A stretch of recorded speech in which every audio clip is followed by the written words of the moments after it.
Hello and welcome to European Philosophy, 20th and 21st century. And this is our beginning lecture.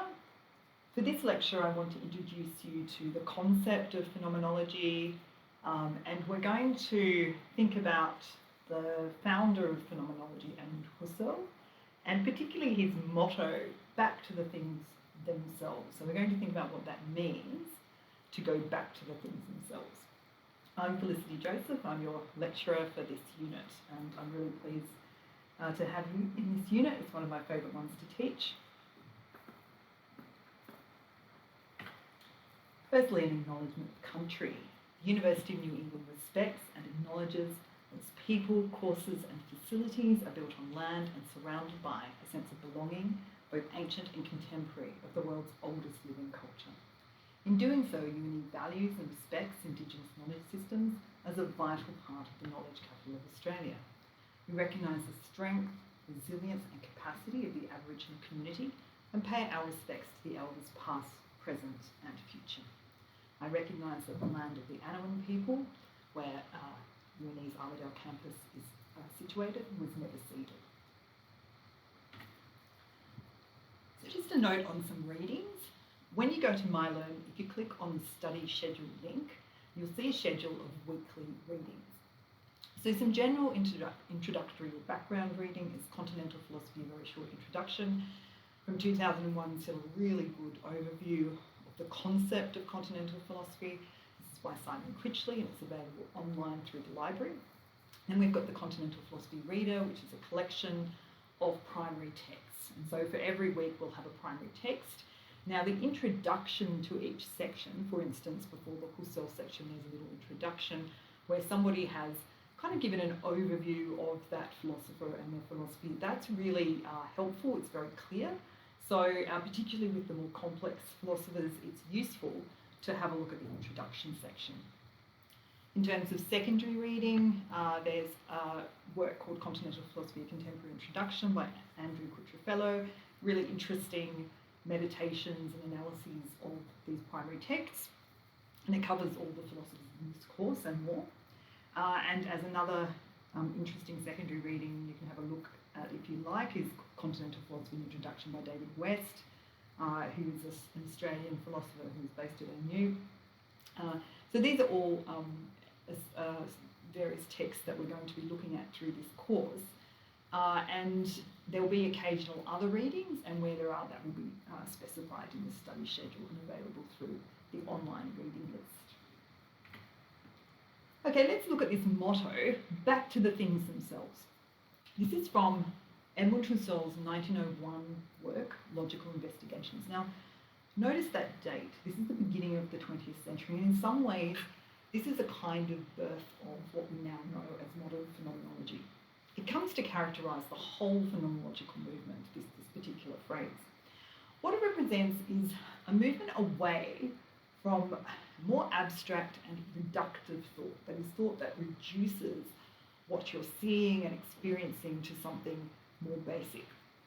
So Husserl thinks we must turn back to the actual world and start over and over again and again and again and again to describe it accurately and adequately.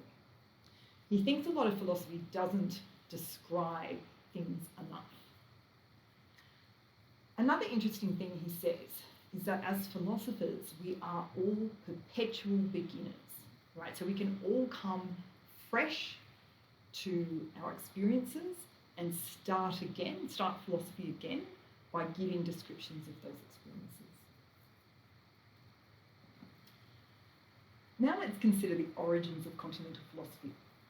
There's two views we could consider. One, which is put forward by West, is the idea of continental philosophy as a category of exclusion, at least as it begins.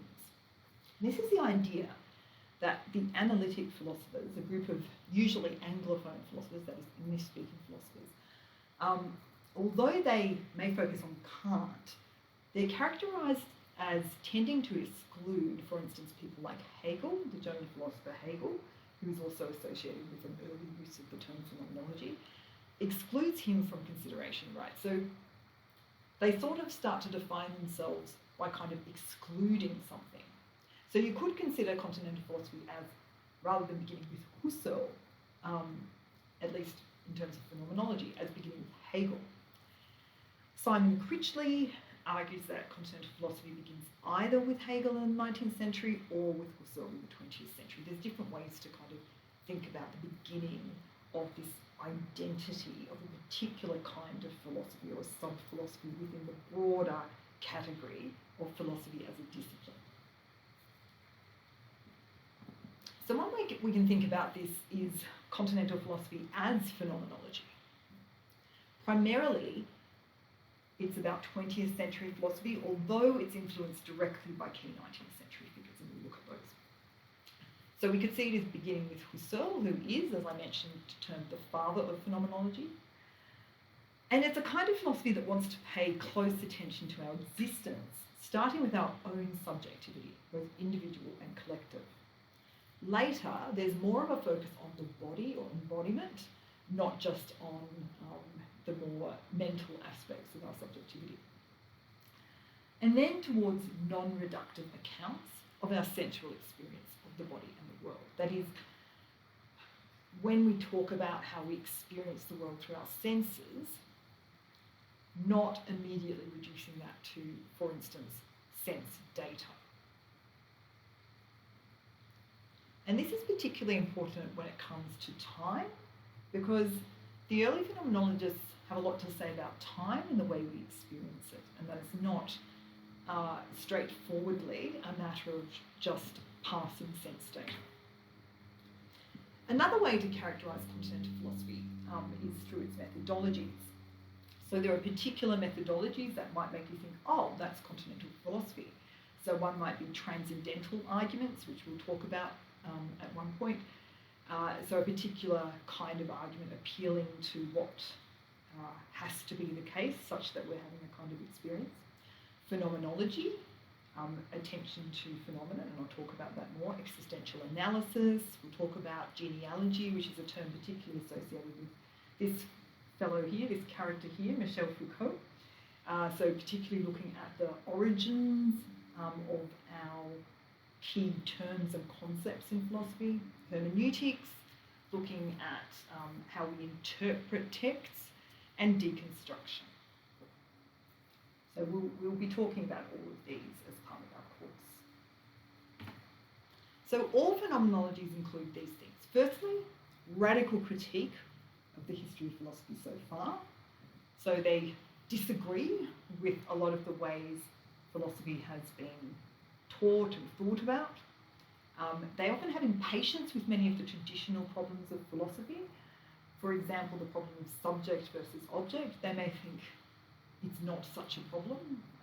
You can kind of make those things compatible with each other. The so-called problem of other minds, this issue of how do I know whether someone else has a mind and they're not just a zombie. They often think that kind of thing is a pseudo-problem. And things like realism versus idealism. Husserl is called an idealist sometimes and considers himself a kind of idealist, but in such a way that it's not clear it's that different from realism. And overall a wish to concretise philosophy, to kind of make it more concrete, less abstract, by focusing on being able to describe concrete things and our lives, our human lives and situations that we're in. Okay, so what are these things that surround me? How do I describe my life?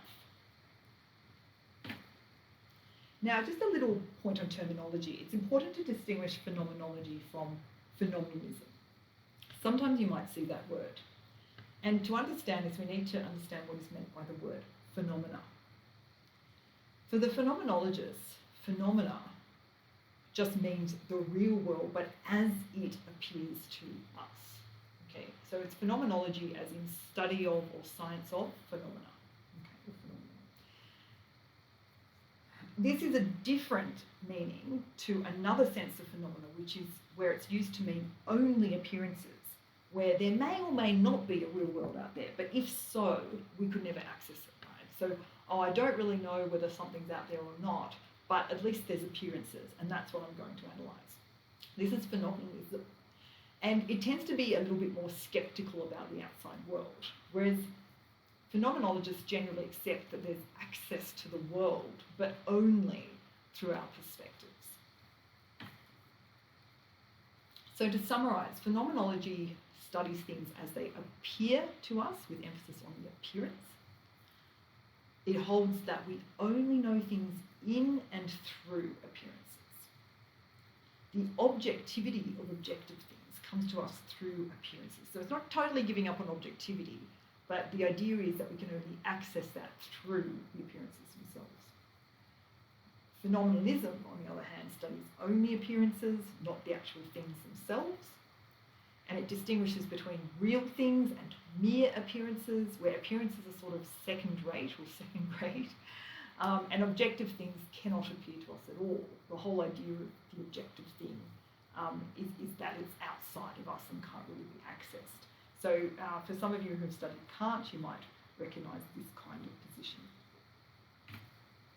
So let's look at some various definitions of this term phenomenology. Let's look at Husserl, who started it all.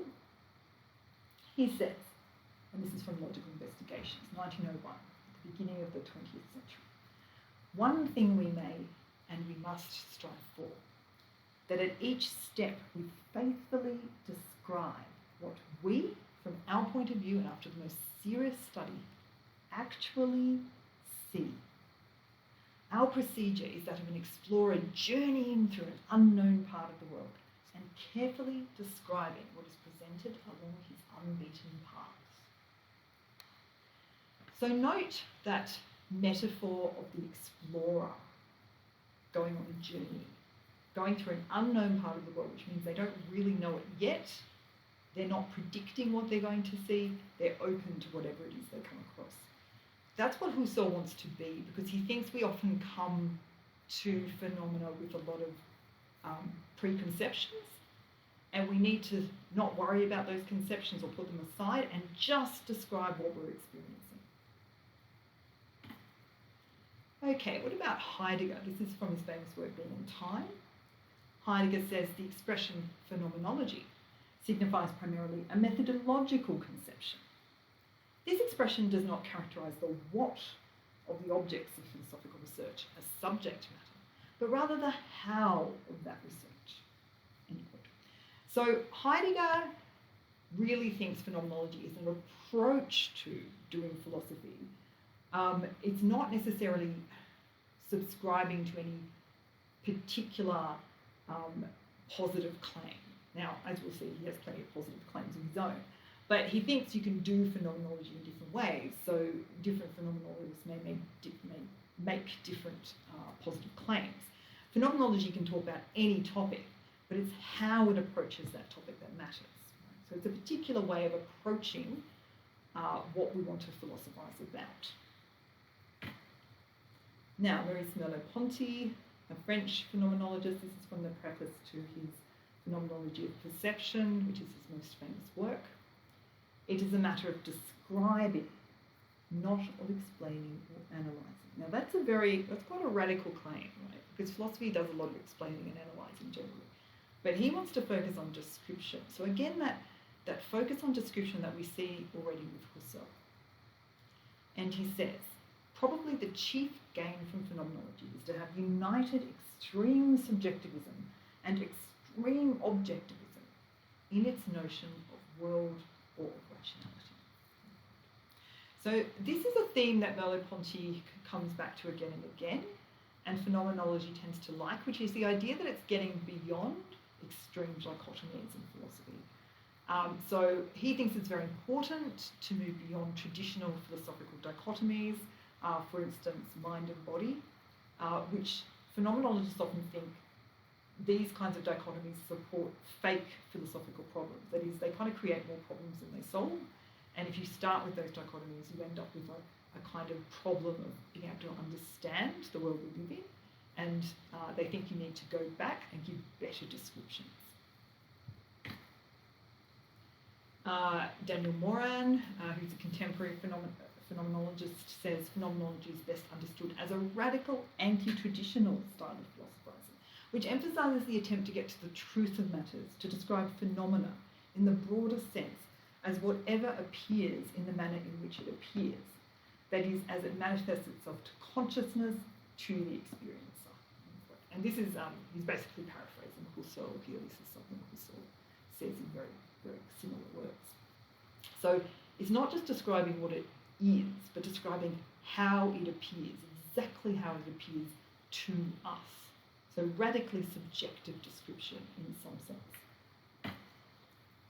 Glendinning, it is a kind of philosophy which is everywhere sensitive to the concern that in our time, human beings have become somehow lost to themselves. In an age in which science is our passion, we've become distanced from the understanding of ourselves and the world, which is in some way genuinely closest to us. Okay, so he's saying here that we've basically been alienated from ourselves and the ordinary everyday world we are immersed in.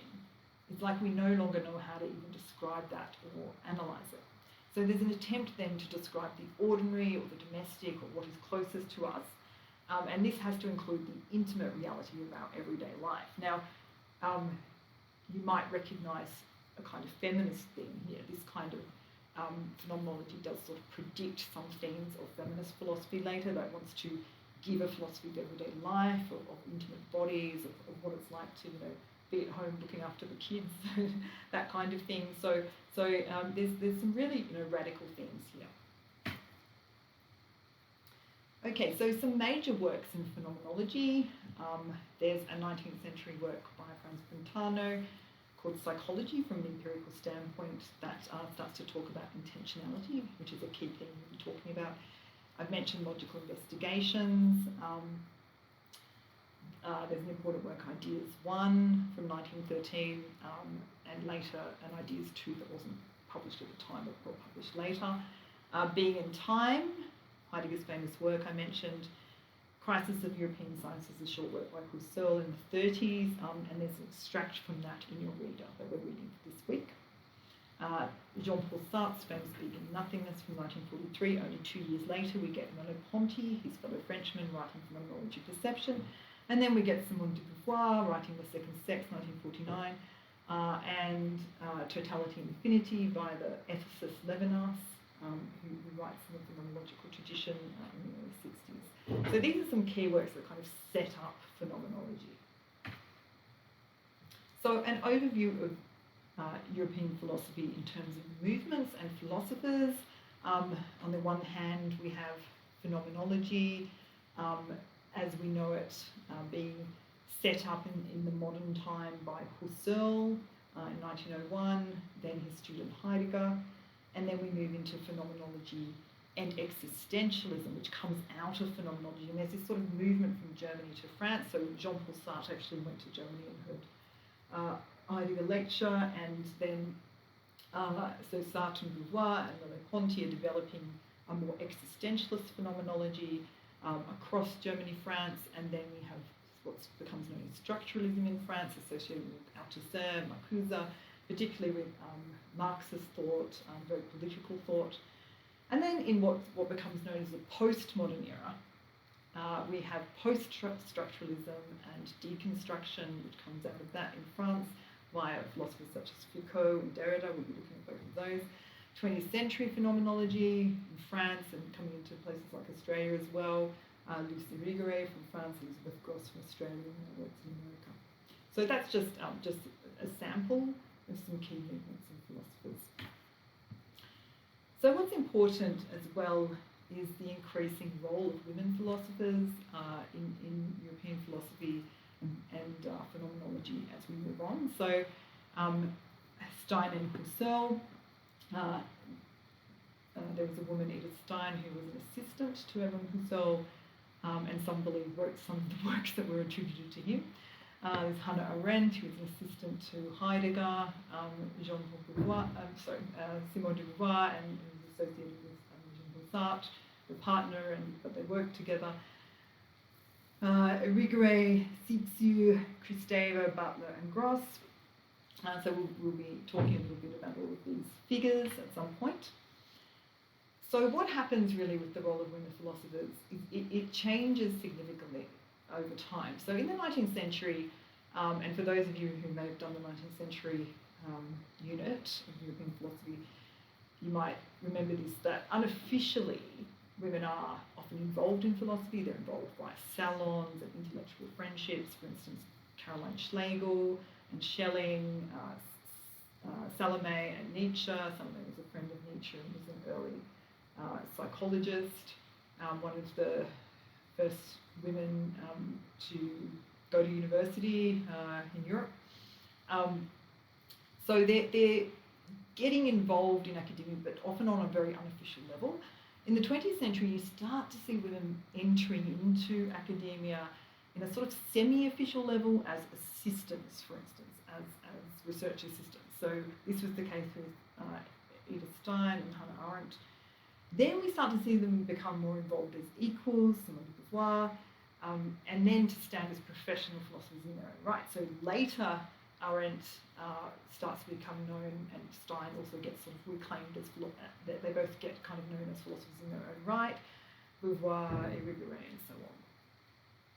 So increasingly playing an independent role as philosophers, although of course all these philosophers sort of relate to each other within phenomenology and existentialism. So a bit of background about Edmund Husserl. These are his dates. He was born in 1859 in a place called Moravia, which is now the Czech Republic. His parents were German-speaking liberal Jews. His study years, he moved to Leipzig, where he studied astronomy, and then he joined the Lutheran Church. He studied maths, he did tutoring, and it was when he was professor at Göttingen that Edith Stein becomes his assistant. Tragically, his son Wolfgang was killed in the First World War in 1916, and that's also when he becomes professor at Freiburg University. He meets Heidegger there. Heidegger will become his assistant. In 1929, he gives what became known as the Paris Lectures, whereby phenomenology comes to France. So we see this transfer of knowledge from Germany to, and influence from Germany to France. In 1933, the Nazis come to power. Now, Husserl becomes barred from teaching because of his Jewish background. And Heidegger, this is extremely controversial, Heidegger as rector signs a decree banning Jewish members for teaching. So Husserl has to go overseas to teach. He dies in 1938, and after his death, his wife and followers will take they have many unpublished manuscripts. They take them to Belgium, to the University of Leuven, and that's where they are still. They were preserved, and I think they're still unpublished works. They're sort of slowly being published over time. So both Merleau-Ponty and Levinas would study his manuscripts there. So they kind of held on to his work, even though his career was sort of cut short. He had a very complicated relationship with Heidegger, and it was said that Husserl's wife never forgave Heidegger for betraying Husserl. So Edith Stein, his assistant, she was born into a big religious Jewish family that loses her faith at age 13. So unlike Husserl, she comes from a quite religious family. She studies psychology at the University of Breslau in 1911, but she's disappointed in it because it wasn't quite what she was looking for. This is still the case today. I often get people coming from psychology to philosophy because it wasn't quite what they wanted to do. They sort of want to supplement it with something more philosophical. She reads Husserl's logical investigations, and that's what gets her interested in philosophy. So then she pursues philosophy at Göttingen with Husserl. And her doctoral thesis is called On the Problem of Empathy from 1913. Now, although her doctorate was accepted, at the time women were not allowed to habilitate, which means to hold an official tutor or be allowed to hold an official tutor or professor position at university. So she could sort of do the doctorate, but it didn't mean that she could then be a sort of full-blown academic. So we're still in this transition period for women in academia, where they're sort of allowed to go to university, but they're not allowed to follow the full career path at a university. So she moves to Freiburg to continue her work with Husserl, and she takes on the role of introducing new students to phenomenology and reading and editing Husserl's new manuscripts. So then she becomes religious again. So in 1922, she converts to Catholicism, and she ultimately leaves teaching to pursue a full-time academic career. And then in 1933, aged 42, she joins the Carmelite nuns. Now, in 1938, which is also the year that Husserl dies, she moves to Holland to a convent there for safety, right? Because the Nazis had come to power, it's unsafe to be in Germany anymore. However, that didn't save her. In 1942, the SS officers in power issued a directive that all Jewish Catholics be arrested and transported. So Edith Stein was taken from the convent and she was sent to Auschwitz, which is where she was believed to have died on the 7th of July 1942. So her life was very cruelly cut short. It's a shame we never got to see what her mature work would have been, but there's a reasonable amount of works that are left for us to study. So we're going to be looking at Husserl and Stein in our first week as showing us some of the early themes of phenomenology. So to summarise some key themes we're going to investigate in under the term phenomenology. Firstly, the rejection of what are called representationalist theories of perception, the idea that I somehow represent or represent what I am seeing to myself. So I have an image of what I'm seeing, and that image is sort of separate to what I'm seeing. Phenomenologists don't like that kind of doubling up. Then the idea of intentionality or directedness of consciousness. I'll talk about that. Moving beyond what is called the natural attitude, so from a less philosophical to a more philosophical attitude. The idea of an objective idealism, which some people think is a contradiction in terms. I'll leave that up to you to decide. The idea of the ego. Husserl was very interested in different senses of our ego or our subjectivity. Embodiment, I mentioned before, intersubjectivity, which means what it's like to exist together and the quality of our experience together and how we perceive each other to be subjects. And empathy. It's quite close to our modern sense of empathy, but particularly our ability to kind of perceive somebody else's subjectivity. So many of these things would go on really to define 20th century European philosophy, even in its later incarnations. That is, we see a lot of these key things continue, even though there's a lot of change happening in the 20th and into the 21st century. Phenomenological ideas get applied in interesting ways. Starting with Husserl, they go on to influence ethics particularly and philosophy of identity in the 20th and 21st century. So how I experience the world might directly feed into how I identify, what kind of identity I have. So although Husserl is really not as well known as other 20th century European philosophers, so for instance his student Heidegger, his assistant Heidegger is much better known than Husserl, his work is still being mined today for its applicability to all sorts of issues, for example, feminist ethics and queer theory. So you can see the reading list for a couple of examples of that. Let's talk about the rejection of representationalist theories. So these theories of knowledge hold that the world is represented or reproduced in our mind. So what it means is if we know something is true, then the picture in our mind matches what is in the world.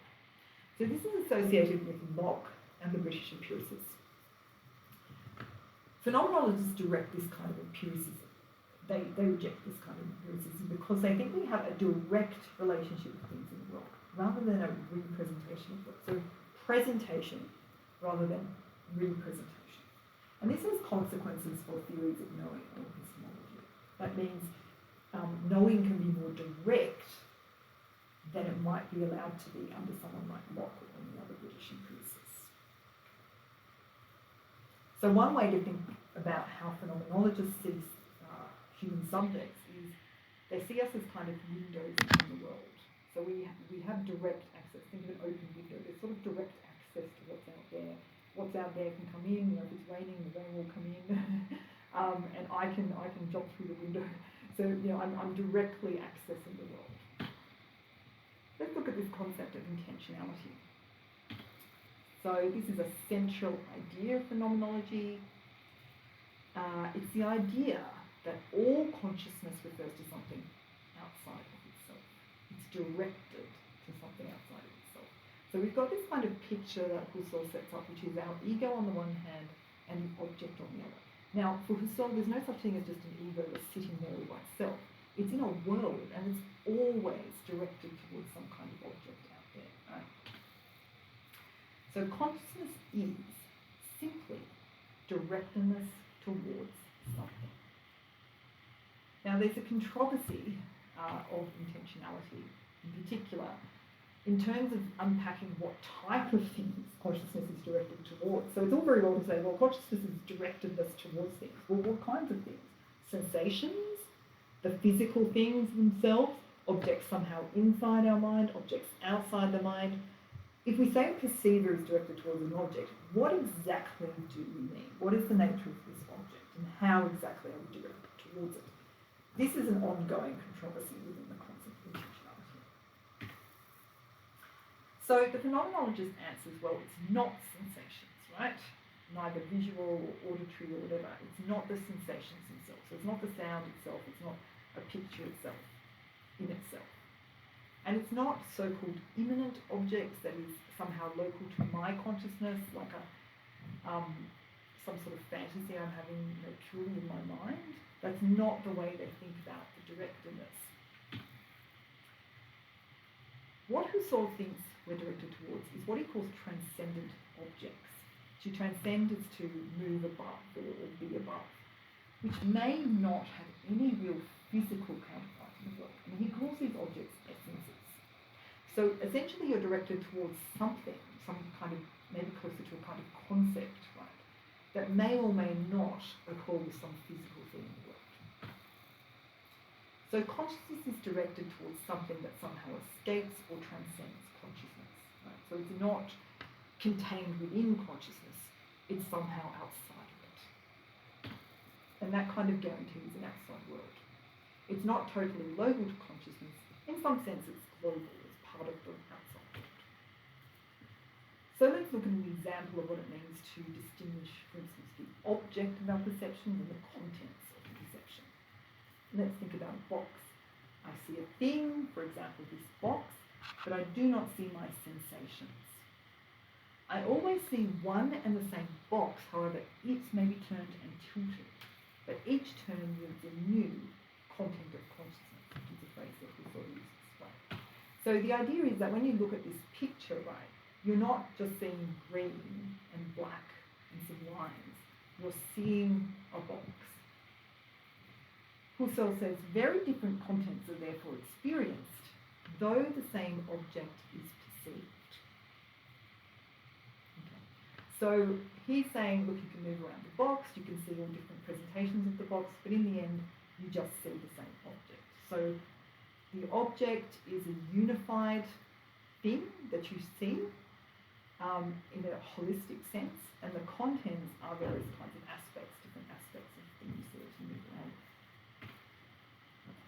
Now, let's consider what it might be to have contents of consciousness without any kind of unifying perspective. Husserl thinks the ego kind of unifies what is being seen there, okay, brings it all together so that you can perceive one box and not just lots of different sides of the box, for instance. I like this little cartoon because basically it shows what it would be to merely have contents of consciousness and not be able to unify it. So we've got an elephant, different blindfolded scientists investigating it, and depending on which part they're looking at, they might say, oh, it's a spear when they're feeling the tusk, or oh, it's a snake when they're feeling the trunk. It's a rope if they're feeling the tail, and so on. Because they're only seeing an aspect of the elephant and not the elephant as a transcendent object in its own right. Okay. So if we were to have sort of merely scattered perceptions, that's what it would be like. But for the phenomenologists, they aren't just scattered perceptions. Something goes on whereby we unify all those into a transcendent object that we can really see. So, the object of consciousness is also the essential identity of a thing. Contents of consciousness, on the other hand, are the many different changing ways it appears to us.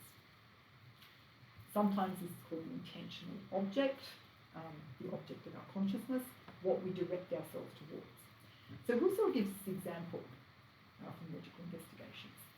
If I represent God to myself, or an angel, or an intelligible thing in itself, that's a quote from Kant, or a physical thing, or a round, square, etc., I mean the transcendent object named in each case.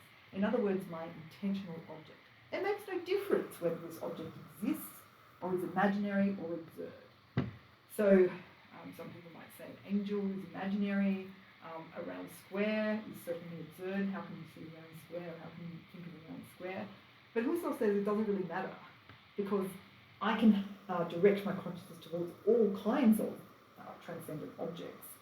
And it doesn't really matter whether they actually exist or not. I'm still having this experience, and it's still, the object is in some sense beyond me. Right? It's not merely an idea that I'm having, it's got some broader significance. So another important thing to consider here are attitudes to experience. So on the one hand, we can talk about the natural attitude that we always have, or we sort of as a default attitude as we get through life. But Husserl wants us to take on the phenomenological attitude, which is the more philosophical and reflective attitude. So let's look at the natural attitude. It's a pre-philosophical everyday attitude, which accepts the existence of objects for pragmatic purposes, and it doesn't question the nature of perception. So this is the way we just get through life, get up in the morning, get dressed, have a cup of coffee. You're not questioning whether the coffee exists, you just want to drink it, right? Very, very everyday pragmatic attitude. And that's fine, that's how we manage to kind of get through life. But to do philosophy with things, you've got to turn to the phenomenological attitude. So this is a philosophical reflective attitude, and it suspends belief in this or that theory. So this is also important, that it doesn't really rely on already existing theories, right? It kind of questions everything. It accepts experience as is and tries to describe it seriously. Okay, so it's not taking on board whatever theories already exist, or if they do exist, it's questioning those theories. It's just going back to experience and trying to describe it well. So Husserl makes the point that the natural attitude is obviously opposed to the phenomenological attitude. These are two different attitudes, right? And you can't really be in both at the same time. You have to choose. So obviously you can't live in this attitude all the time, but when you become a philosopher, you've got to think like this at least sometimes. Now, how do we move into this attitude? How do we perform this kind of description? Well, Husserl thinks this is achieved by what he calls the reduction. By this, he simply means a rejection of the natural attitude.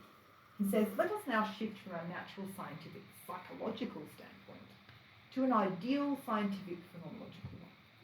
We must include all empirical interpretations, we must exclude all empirical interpretations and existential affirmations.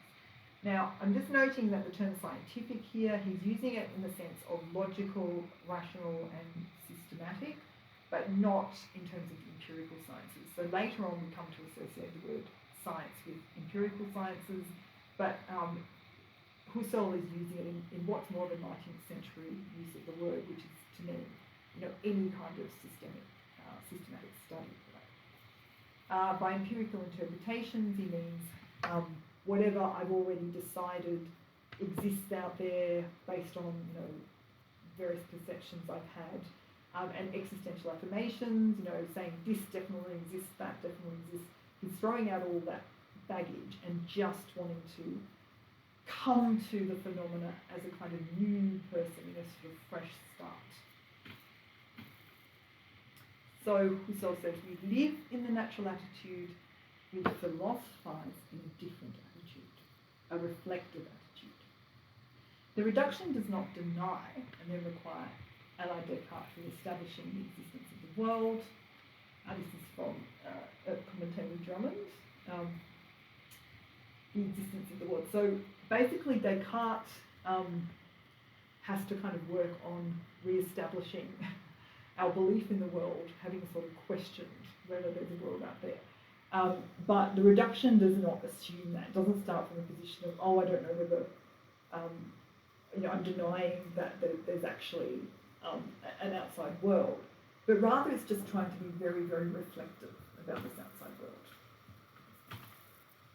So Husserl says it makes no difference what sort of being we give our object, or with what sense or justification we do so, whether this being is real or ideal, genuine, possible or impossible, the act remains directed upon its object. So he's making a point here about the nature of our consciousness when we direct it towards what we're thinking about. We're not so worried about its existence as such. We just want to really describe that experience. So from this, Husserl likes to talk about objective idealism. He thought idealism, that is a belief that everything is ultimately related to the subject, is subjective rather than objective, could be transformed such that it preserved objectivity.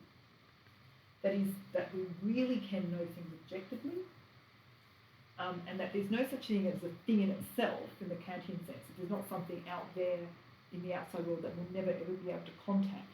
Rather, it's very much connected to the thing as appearances, right? So there isn't a separate thing out there that we can't access. So basically, an objective idealism is an attempt to relate everything we experience to the subject experiencing it without sacrificing some notion of objectivity, which you might think is a bit of a contradiction in term.